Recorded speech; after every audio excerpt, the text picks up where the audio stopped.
La misma historia podemos decir. Y otra vez decimos la misma historia. ¿Por qué los cristianos siempre repetimos la misma historia? ¿Por qué los cristianos no nos cansamos de repetir esa historia, esa misma historia? Cada año, podríamos decir, es la misma historia. Decimos cada año, bueno, porque es Semana Santa, pero ¿qué cada año? Cada domingo, cada semana repetimos la misma historia. Y hoy vamos a iniciar esta semana y vamos a contar la misma historia. ¿Por qué? Bueno, tenemos que decir sin duda que porque es una historia maravillosa, ¿verdad? Es una historia digna de contarse, una historia sorprendente, una historia de amor, una historia de pasión, una historia digna de escucharse por todos, que todos deben conocerla, además todos deben de entenderla, y aunque también es un poco difícil asimilarla. Además tenemos que decir que esta historia ha cambiado la vida de muchas personas y que en tiempos pasados y actualmente sigue cambiando la vida de las personas, que se ha contado, podemos decir, hace más de 2000 años, se sigue contando y nosotros vamos a pasar de aquí y se va a seguir contando hasta el final de los tiempos. Nosotros somos muy breves, muy pasajeros. Nuestra estancia aquí va a ser demasiado fugaz. La Semana Santa se habla de la misma historia, de la historia de Dios, hombre, Dios humanado, pero que vino con un propósito. Su nacimiento no fue ninguna casualidad. Y él, conociendo su propósito, sabía que venía a morir por ti y por mí. Y además, después de morir, se levantó triunfante sobre la muerte, sobre el enemigo, y vive para siempre y reina por la eternidad. Nosotros hemos estado recordando hace algunos miércoles que venimos meditando acerca de este evangelio, uno de los 4 evangelios, el evangelio de Mateo, tratando de recordar un poco esta historia.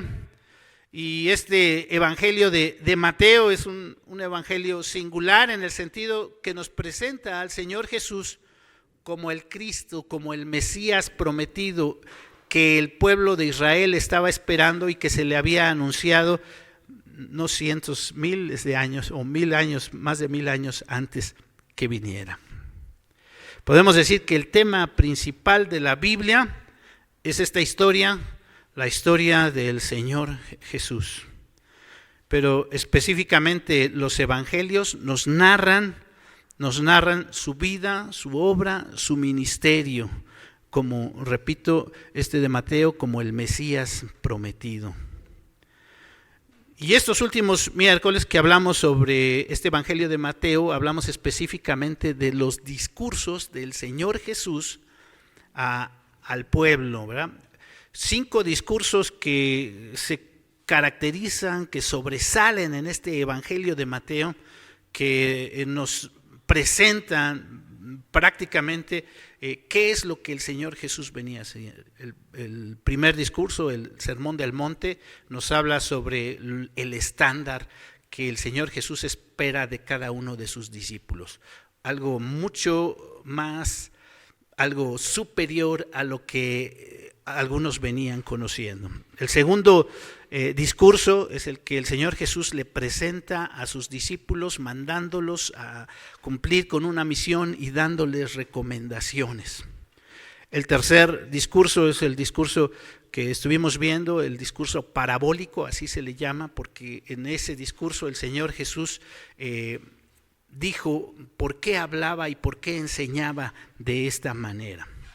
El cuarto discurso que vimos fue el que habla sobre la iglesia. ¿Cuál es el estándar de la iglesia? ¿Quién es mayor en la iglesia? ¿Quién es más importante? Y el Señor Jesús trajo a un niño y les dijo, ¿ustedes quieren saber quién es el más importante? Porque esa fue la pregunta que le hicieron los discípulos al Señor Jesús. ¿Quién es el más importante en el reino de los cielos? Pero el que no sea como un niño no va a entrar al reino de los cielos. Y el más humilde y el que sirve más, ese es el más importante. El último discurso fue el que el Señor Jesús presenta sobre los últimos tiempos, las señales, ¿verdad?, de los últimos tiempos. Finalmente, este miércoles pasado hablamos sobre cómo el Señor Jesús anunció su muerte. Por lo menos 3 ocasiones Él anunció su muerte. Él sabía a qué había venido. Varias ocasiones lo mencionó y dijo, a esto vine, esta es la razón por la que estoy aquí, vine a morir. Sus discípulos a veces le decían, no vayas, no lo hagas. Pero el Señor Jesús dijo, a esto vine. Quiere decir que su vida no solo tenía un propósito, sino que sabía que su muerte tenía un propósito específico. Solamente tenemos que estudiar un poquito acerca de las profecías, cómo se cumplieron durante el nacimiento, la vida, el ministerio, y en esta última semana, cuántas profecías se cumplieron acerca del Señor Jesús. Isaías, que es conocido como el evangelista del Antiguo Testamento, el evangelista del siglo VIII antes de Cristo, con más de 700 años antes del Señor Jesús, que el Señor Jesús viniera, describe con lujo de detalle lo que iba a pasar en estas semanas. La lectura que acabamos de ver, pues todos sabemos, es Domingo de Ramos, ¿verdad? Los niños pasaron con sus palmas. Nada más en esta lectura, si pusimos atención, por lo menos 5 profecías del Antiguo Testamento. Señala a Zacarías 9, el Salmo 118, algunas profecías de Isaías, de Jeremías y el Salmo 8. Nada más en este pasaje. Es una historia magnífica, es una historia que habla acerca del rey, de la corona, de la salvación, de la redención. Y titulamos a nuestra meditación, si ustedes tienen su boletín, me han reclamado algunos el boletín impreso, esperamos pronto tener un boletín impreso, ya casi no lo hacemos, pero la mayoría tiene su boletín digital, por eso es que los hermanos andan con su celular. Si lo quieren, pídanoslo y se los mandamos el boletín digital. Titulamos a la meditación Hosana, Hosana. Basados básicamente, si tienen su Biblia abierta, en el pasaje que leímos, Mateo capítulo 21. El primer versículo que nos dice esta expresión está en el versículo 9.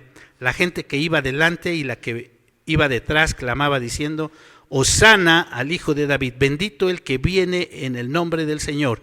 Hosana en las alturas. Luego en el versículo 15 se vuelve a repetir esta expresión. Dice, pero los principales sacerdotes, los escribas, viendo las maravillas que hacía, y los muchachos aclamando en el templo diciendo, Hosana, Hijo de David, se indignaron. Hosana, la sola expresión Hosana, quiere decir literalmente, ven, sálvanos ahora. Repito, la expresión Hosana lo que quiere decir es, ven, sálvanos ahora. Y esa sola expresión la podemos ver desde 2 puntos de vista, o desde 2 ángulos. La primera es de alguien que necesita ser salvado. O sea, alguien que exclama esa expresión es alguien que necesita ser salvado. El segundo ángulo que lo podemos ver es de aquel que realmente puede salvar. Algunos pueden intentar salvar, pero muchos mueren en el intento, ¿verdad? Intentando salvar.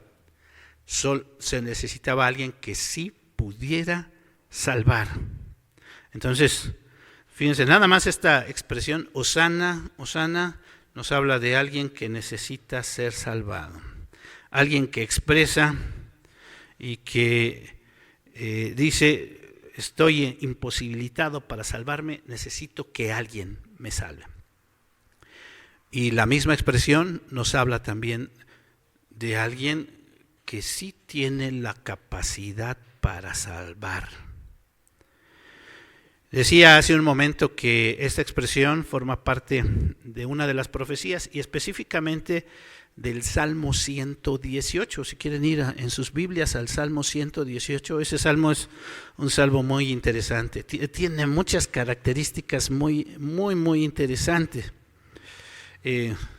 Curiosamente, bueno, lo escribe David y se titula, si ustedes ven, el título de este salmo dice: Acción de gracias por la salvación recibida por Jehová. Este salmo, miren, nada más les voy a mencionar 2-3 cositas que tiene interesante este salmo. En este salmo hay varias profecías acerca del Señor Jesús. Ahorita voy a mencionar algunas y ustedes las van a ver ahí. Pero este salmo, algunos dicen que es el ombligo de la Biblia, la mitad exactamente. Está entre el capítulo más cortito de la Biblia. El capítulo más cortito es el Salmo 117, que solamente tiene 2 versículos. Y está entre el capítulo más largo de la Biblia, que es el Salmo 119, que tiene 176 versículos, ¿no? Otra característica, ya les dije, es que algunos dicen que está exactamente a la mitad de la Biblia. Si ustedes cierran su Biblia, la abren, es el Salmo 118, la mitad de la Biblia, que nos habla acerca de la salvación. Bueno, si su Biblia tiene concordancia y otras cosas así, a lo mejor no lo van a abrir a la mitad, ¿verdad? Algunos están haciendo la prueba, entonces, pero es la mitad de la Biblia.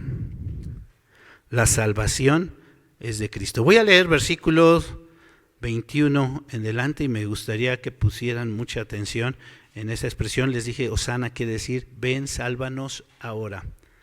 Verso 21 de este Salmo 118. Te alabaré porque me has oído y me fuiste por salvación. La piedra que desecharon los edificadores ha venido a ser cabeza del ángulo. De parte de Jehová es esto y es cosa maravillosa a nuestros ojos. Este es el día que hizo Jehová. Nos gozaremos y alegraremos en él. Oh Jehová, sálvanos ahora. Ahí está la expresión. Te ruego, oh Jehová, que nos hagas prosperar ahora. Bendito el que viene en el nombre de Jehová. Desde la casa de Jehová os bendecimos. Dije que el salmo se titula La salvación o gratitud por la salvación de Jehová. Y es muy interesante porque David está dando gracias porque Dios lo iba a salvar. Y él está ya apuntando directamente hacia Cristo Jesús. Nada más, si ustedes pusieron atención, ahí habla de la piedra que desecharon los edificadores. Y la Biblia, no en un capítulo, sino en varios capítulos, nos presenta al Señor Jesús como esa piedra. El apóstol Pedro, ahí en su primera carta, dice, y dura cosa es porque los que no creen en Él se van a estrellar contra esa piedra. Y entonces está hablando David del Señor Jesús, sin duda que está hablando. Y unos dirán, bueno, es que sí, David fue un guerrero y Dios lo salvó muchas veces. Este salmo se escribe ya al final de su vida probablemente, y él está dando gracias porque muchas veces lo salvó, sí. Pero es interesante que David junto con Salomón fueron los reyes más prósperos. Durante el tiempo que ellos reinaron, Israel vivió su etapa más floreciente, su etapa de esplendor. Entonces, en ese momento, David, reconociendo que la salvación viene de Dios, él en ese momento podríamos decir, él estaba ya disfrutando de todo lo que había trabajado, lo que había luchado, y él decía, gracias porque me vas a salvar y me salvas en Cristo Jesús. Entonces, sin embargo, David ve en Dios a su Salvador, no solo porque lo libró de las batallas, sino porque es quien le va a librar de la batalla principal. Y David siente la necesidad de ese Salvador único y está contento por reconocerle y está contento por reconocer ese plan de salvación. Y él clama esa expresión que los jóvenes estaban cantando, Hosana, Hosana, aquella multitud que decía, ven, sálvanos ahora. Hoy muchos no sienten necesidad de un Salvador. Muchos se sienten prósperos, tal vez algunos se sienten pues intelectuales, otros tal vez se sienten muy autosuficientes o poderosos y no sienten la necesidad de un Salvador. Esta historia no es una historia que nos habla de una princesa cautiva en una torre custodiada por un dragón donde un príncipe la va a salvar. Es una historia que nos habla de todo el género humano preso con cadenas de su propio pecado y de un Salvador real que tiene la capacidad para poder liberarlos.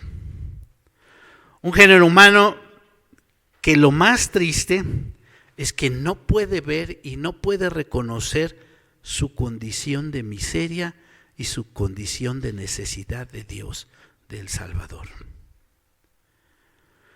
En el tiempo de David, 1000 años antes del Señor Jesús, en el tiempo del Señor Jesús, y hoy, 2000 años después, o más de 2000 años después, nosotros tenemos necesidad de un Salvador. Algunos han preguntado, ¿y cómo se salvaban en el Antiguo Testamento? ¿Cómo se salvaban si solo la salvación está en Cristo Jesús? ¿Sí? ¿Sí han escuchado esa pregunta? Si en el Antiguo Testamento, la Biblia sí nos enseña cómo se salvaban en el Antiguo Testamento. No por obras, porque nadie podía cumplir la ley, ¿verdad? ¿Cómo se salvaban? En Cristo, en el que había de venir, con su fe, su confianza puesta en el que había de venir. Entonces, nosotros tenemos necesidad de un Salvador. La multitud aquel entonces tenía necesidad de un Salvador. No importa que lo reconozcas o no, tú tienes necesidad de un Salvador y yo tengo necesidad de un Salvador. Esa es la primera parte, reconocer nuestra necesidad de un Salvador. Y creo que me voy a detener un poquito más en esto, porque considero que es bien importante entender lo que la Biblia nos enseña sobre la verdadera necesidad que tenemos de Dios, de un Salvador, que consiste no solamente hablar de nuestras necesidades físicas, ¿no? Muchos confunden porque tanto antes como ahora ven al Señor Jesús simplemente como alguien o algo, un instrumento que puede satisfacer sus necesidades básicas. Muchos buscaron al Señor Jesús porque Él sanaba, ¿verdad?, a los enfermos. Y es natural, ¿no? Si tenemos una enfermedad, ¿cuántas personas no están dispuestos a pagar lo que sea por tener salud? ¿No? Cuando hay una enfermedad en nosotros o en un ser querido, con tal de que haya salud, estamos dispuestos a pagar lo que sea. Y entonces en aquel entonces hablaban, el Señor Jesús, el que puede sanar, pues vamos a donde sea, con tal de que pueda sanarnos. Y no digo que eso sea algo malo, era algo bueno, porque al final tenían ese encuentro con el Señor. Solamente que las personas no se daban cuenta que esa solamente era una necesidad pasajera, y lo que el Señor Jesús está ofreciendo es una necesidad todavía, cubrir una necesidad todavía mayor, una necesidad para la eternidad. Alguien podría hacer o decir, bueno, yo gano imagínense que digamos, bueno, quiero ganar mi salud física, aunque me vaya al infierno. O podría ser que diga, bueno, no gano mi salud física, pero tengo la salud espiritual y me voy al cielo. ¿Cuál de las dos preferiría? Fíjense, la Biblia nos enseña muchas veces eso, porque hay personas que nos dice la Escritura que vivieron bien y murieron bien, incluso dice ricos, y fueron al infierno. Sí nos enseñó eso la Biblia. El rico y Lázaro, acuérdense. Vivió bien, murió bien. Y todos dijeron, pues qué rico, vivió bien, pero se fue al infierno. ¿Y Lázaro cómo vivió? Los perros lamían las llagas. O sea, que era alguien enfermo, alguien que sufrió, pero fue a la presencia del Señor. ¿Cuál preferirían? Entonces, cuando hablamos de la necesidad, sí es cierto. Cuando tenemos necesidad, podemos tener una necesidad, pero la salvación que Dios nos ofrece va mucho más allá de eso. No solo quiere sanarnos físicamente, o tal vez no nos toque que nos sane aquí físicamente, pero nos sane espiritualmente. Muchos siguen a Jesús, o muchos siguieron al Señor Jesús porque les daba de comer. ¿Se acuerdan? Juan 6, cuando alimentó a los 5,000 y después lo querían hacer rey. Así dice la Biblia, lo querían hacer rey. Y entonces el Señor Jesús huyó de ahí. Y si ustedes me buscan nada más porque les di de comer, literalmente es lo que les dice el Señor Jesús. Entonces algunos buscan al Señor Jesús porque satisface cierto tipo de necesidades y lo ven como un instrumento que puede satisfacer esas necesidades, pero Dios quiere darnos algo más.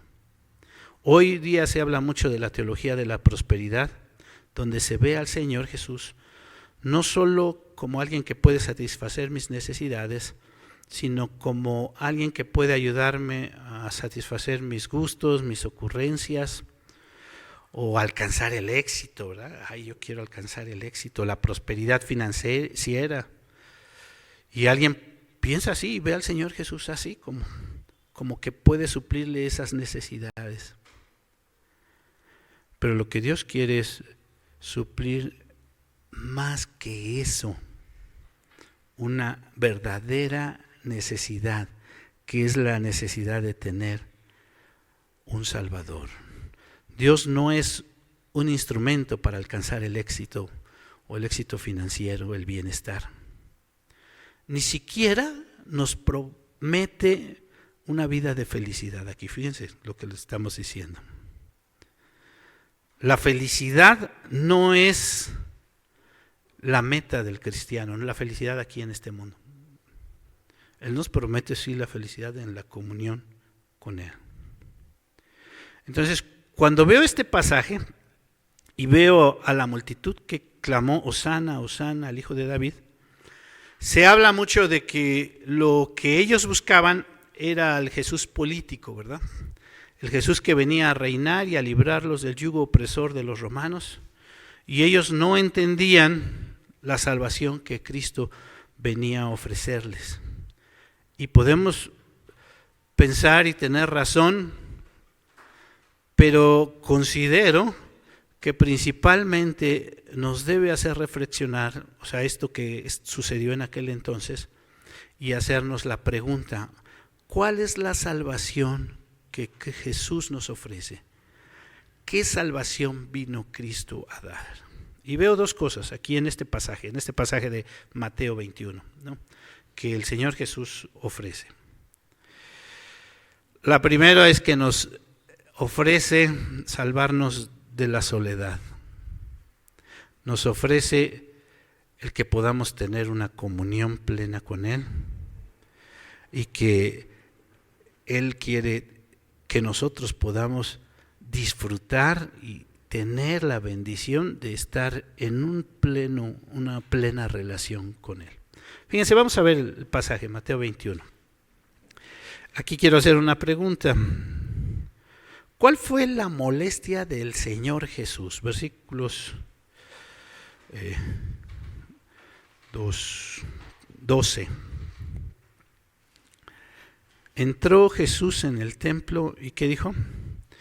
Y echó fuera a todos los que vendían, compraban en el templo, volcó las mesas de los cambistas y las sillas de los que vendían palomas y les dijo, escrito está, mi casa de oración será llamada, mas vosotros la habéis hecho cueva de ladrones. ¿Qué es lo que el Señor estaba reclamando? Estaba reclamando que un lugar que tenía que ser para la comunión con Dios, para venir y tener ese encuentro con Dios, se había convertido ¿en qué? En una cueva de ladrones. Fíjense, como seres humanos, las personas ahí no se daban cuenta que lo principal era tener esa comunión con Dios. Ellos querían satisfacer sus necesidades físicas en el momento. Y entonces, si puedo vender un poquito y si puedo tener, eso era lo que ellos buscaban.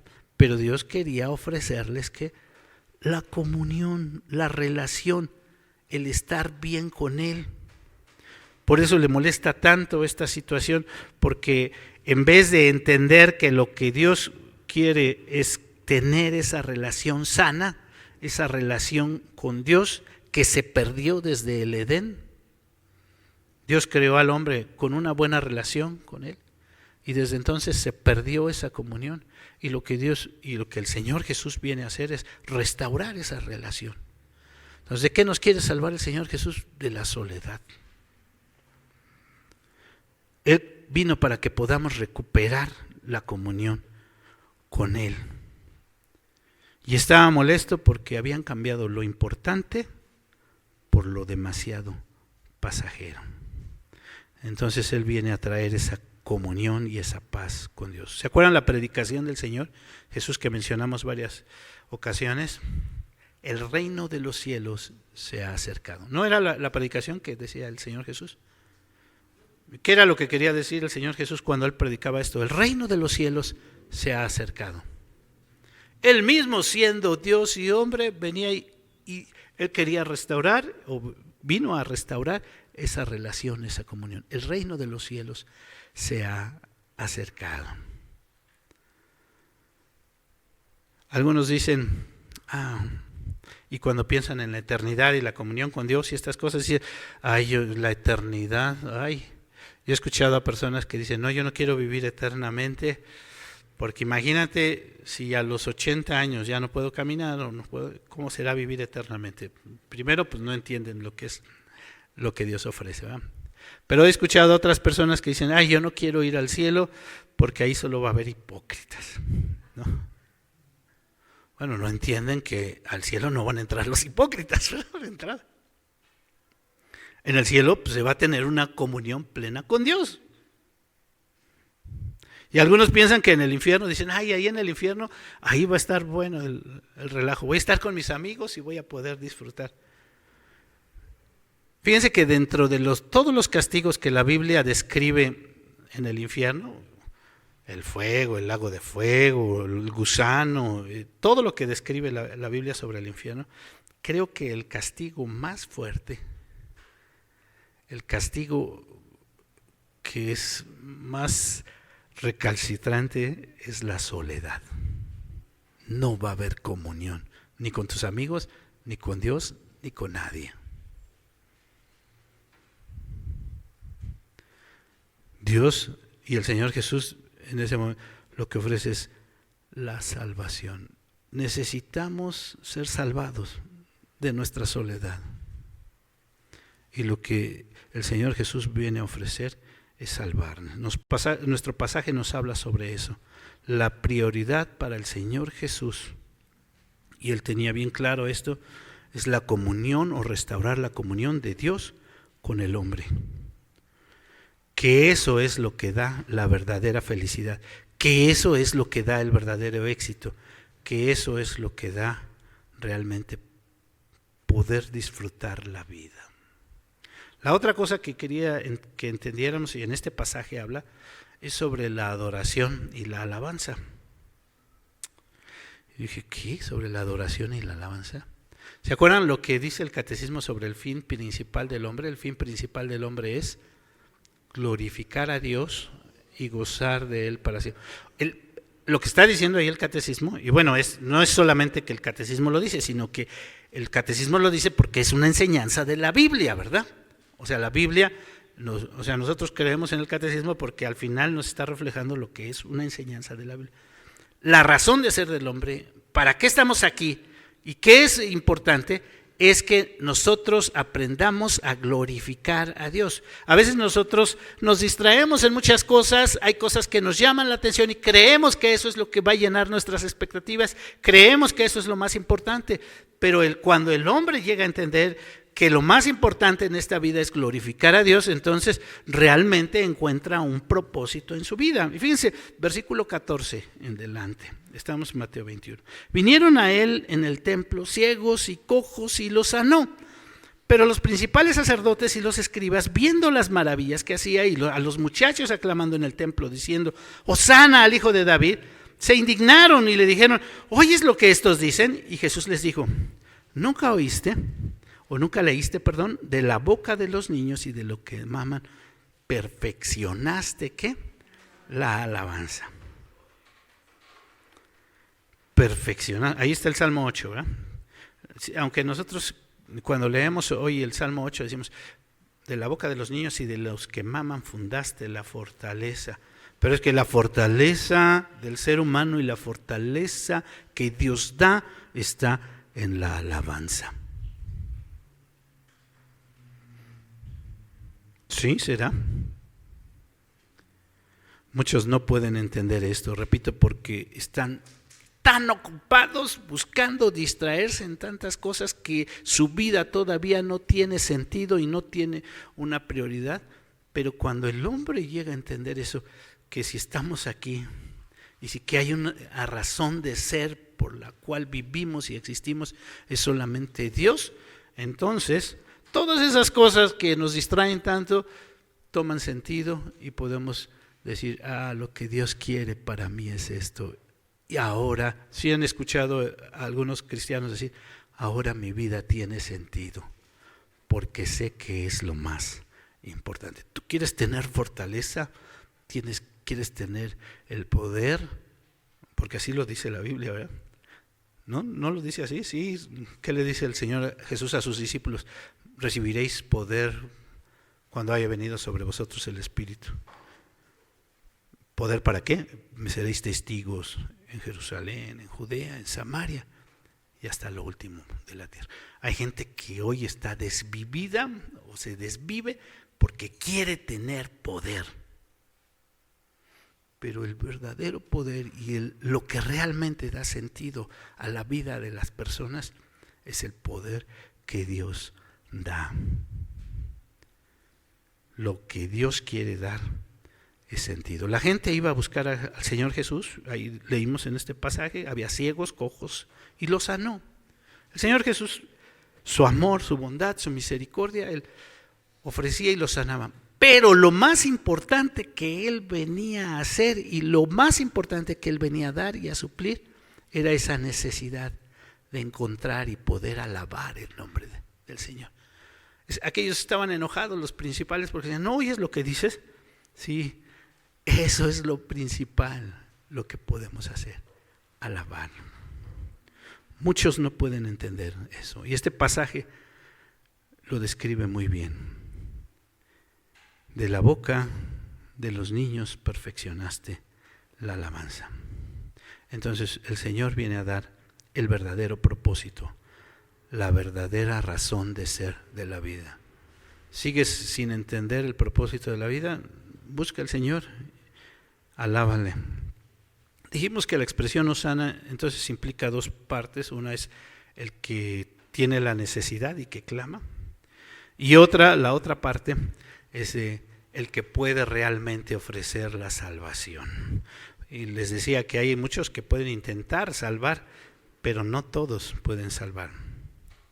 Solamente Cristo podía salvar.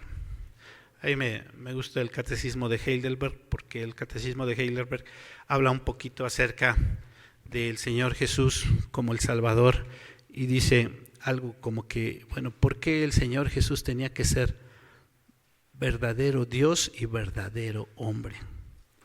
Y tenía que cumplir con esas dos cualidades, como Dios y como hombre. Porque siendo el verdadero hombre, quien ofendió y quien transgredió la ley y quien está separado de Dios, es el hombre. Entonces, para que alguien realmente pudiera pagar, tenía que ser verdadero hombre. Y el Señor Jesús era verdadero hombre. Pero para poder llevar la carga de todos los pecados y poder realmente sufrir lo que Él sufrió, tenía que ser verdadero Dios. Entonces, mucha gente podía intentar ofrecer la salvación, pero el único que realmente puede darnos salvación es el Señor Jesús.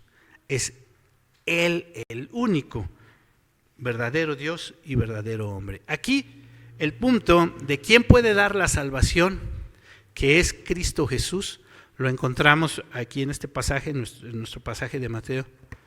¿Quién era el que iba a entrar? ¿Quién es el que venía a entrar? Leo versículo 4. Todo esto se aconteció para que se cumpliese lo dicho por el profeta cuando dijo: Decid, hija de Sión, he aquí tu rey viene a ti manso y sentado sobre una asna, sobre un pollino, hijo de animal de carga. ¿Quién tenía que venir para dar esta salvación? Tu rey. Tu rey. Aquí está citando Mateo a Zacarías 9. Les voy a invitar que vayamos a Zacarías 9. Está en los profetas menores. Nada más que quiero leer un poquito antes. Voy a leer desde el verso 8. Ese capítulo 9 de Zacarías está hablando el profeta acerca de que Dios va a castigar a las naciones que son enemigas de Israel. Y habla sobre esta promesa de salvación a Israel. Versículo 8, leo el versículo 8 y luego la profecía está en el versículo 9, ¿verdad? Entonces acamparé alrededor de mi casa como un guarda para que ninguno vaya ni venga, y no pasará más sobre ellos el opresor, porque ahora miraré con mis ojos. Está hablando Dios al pueblo de Israel. Ahora el versículo 9 dice: Alégrate mucho, hija de Sión, da voces de júbilo, hija de Jerusalén. He aquí tu rey vendrá a ti justo y salvador, humilde y cabalgando sobre un asno, sobre un pollino, hijo de asna. No me quiero quedar ahí, voy a seguir un poco más adelante para entender la forma en que va a salvar. Dice el versículo 10: Y de Efraín destruiré los carros y los caballos de Jerusalén, los arcos de guerra, y serán quebrados, y hablará paz a las naciones, y su señorío será de mar a mar, y desde el río hasta los fines de la tierra. O sea, lo que viene a traer el Salvador es algo que va a traer paz y va a ser algo que va a cubrir todo. Pero vean el 11, que habla sobre esto. Y tú también, ¿por qué? Por la sangre de tu pacto serás salva. Yo he sacado tus presos de la cisterna en que no hay agua. Volveos a la fortaleza, oh prisioneros de esperanza. Hoy también os anuncio que os restauraré el doble. Esta figura es sorprendente, porque estamos hablando de Hosana, de alguien que está clamando, salva ahora, pero ese Hosana viene de alguien que no puede salvarse por sí mismo. Viene de alguien que no tiene la capacidad para poder decir, bueno, voy a salir. Tal vez alguien ha estado en una deuda tan grande y que dice, pues no tengo con qué pagarla, no hay con qué pagarla. O alguien tiene una enfermedad tremenda y dice, pues no hay forma, no hay cura, no hay manera. Nos tocó ver mucho ahora con la pandemia, ¿verdad? Y a veces decían, ya, todavía no hay vacuna o no hay. Y vimos partir a algunas personas.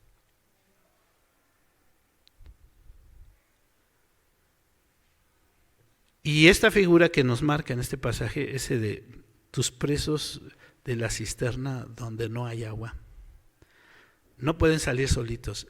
Necesitan a alguien que venga y les ayude para salir de esa condición. ¿Habrá paz a través de qué? De la sangre del pacto. Ya la palabra berit, la palabra pacto, quiere decir cortar. Quiere decir que corta. Cuando se establece el pacto, Moisés, ¿se acuerdan? Con Dios, cortó a varios animalitos y puso una mitad de un lado y otra mitad del otro lado. Y se dice que ahí se selló el pacto. Y entonces la señal del pacto era la circuncisión, donde hay que cortar.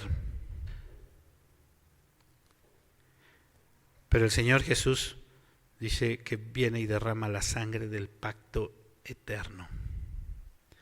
Y entonces hoy estamos iniciando esta Semana Santa que nos recuerda cómo el Señor Jesús vino y estuvo dispuesto a morir y derramar la sangre del pacto eterno. El Rey viene sentado en un pollino, viene a cumplir el pacto y viene a derramar su sangre para que nosotros podamos tener salvación. Habrá paz a las naciones y su señorío será de mar a mar. Restaurar, redimir, pagar la deuda del que no tiene para pagar. Y entonces regresamos a nuestro pasaje de Mateo 21. Hosana, hosana, bendito el que viene en el nombre del Señor. Entonces dijimos, alguien que clama, que no tiene la capacidad para salvarse, pero alguien que sí tiene la capacidad para venir y sacarnos de esa condición. Hoy celebramos este Domingo de Ramos, donde el Rey entra triunfante, viene con una misión, la misión principal, viene a morir, a dar su vida, a salvarnos, a redimirnos y sacarnos de esa condición de la que nosotros no podemos salir por nosotros mismos. La invitación que nos hace simplemente es, aquí está la salvación, aquí está la salvación. ¿Reconoces tu condición? ¿Tu miseria, tu pecado, tu necesidad de Él? ¿O estás en tu soberbia y dices, pues yo no ni tengo necesidad de Dios? La invitación es a que nosotros podamos también entender, visualizar esto y decir, Señor, necesito de ti, yo no puedo por mí mismo, ven, sálvame ahora. Hosana, hosana, ven, sálvame ahora. Danos de tu bendición, danos de tu paz, danos de tu salvación. Y Dios nos ofrece mucho más que migajas. Dios nos ofrece mucho más. Es lo que nosotros a veces pensamos que es nuestra necesidad. Él quiere darnos una verdadera salvación. Él quiere satisfacer nuestras necesidades reales. Que podamos entrar en esa comunión con Él. Que podamos alabarle y glorificarle. Tener sentido a la vida. Dios quiere darte lo mejor. ¿Prefieres lo mejor aquí en la tierra o prefieres lo mejor en la eternidad? La invitación es, Señor, ven, salva ahora. Reconoce y dile, Señor, aquí está mi vida, quiero dártela. Ven, salva ahora. Vamos a orar. Señor, tú nos conoces nuestra necesidad real. Y a cada uno, Señor, sabes lo que pasamos, lo que no pasamos y qué es lo que realmente necesitamos. Queremos suplicarte tu gracia, tu bondad y rogarte, Señor, que tú te manifiestes poderosamente en la vida de tu pueblo. Señor, si no hemos entendido de qué es lo que tú nos puedes salvar, que podamos entenderlo, Padre Celestial, y aceptar y reconocer y disfrutar de esa salvación tan grande que tú quieres darnos. Señor, porque te lo pedimos, te lo suplicamos en el precioso nombre de Cristo Jesús, nuestro Señor, nuestro Salvador. Amén. Amén.